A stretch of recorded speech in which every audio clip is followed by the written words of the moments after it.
မဟာရုပ်ရှင်ရော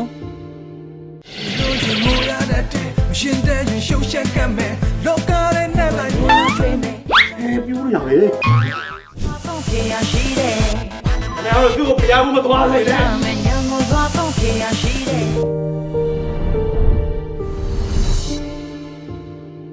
မူးညောင်ပေးနေကြမို့တဲ့နှစ်ဆပူမဲ့ဆန်နဲ့ချစ်လဲငိမ့်နေလိုက်တယ် နင်းကတော့တော်တော်ပြင်းနေတာ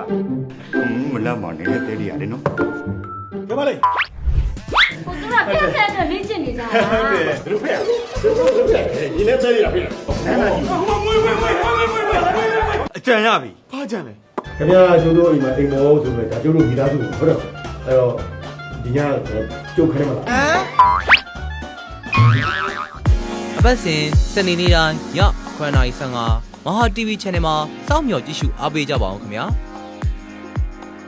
မဟာရုပ်ရှင်ရော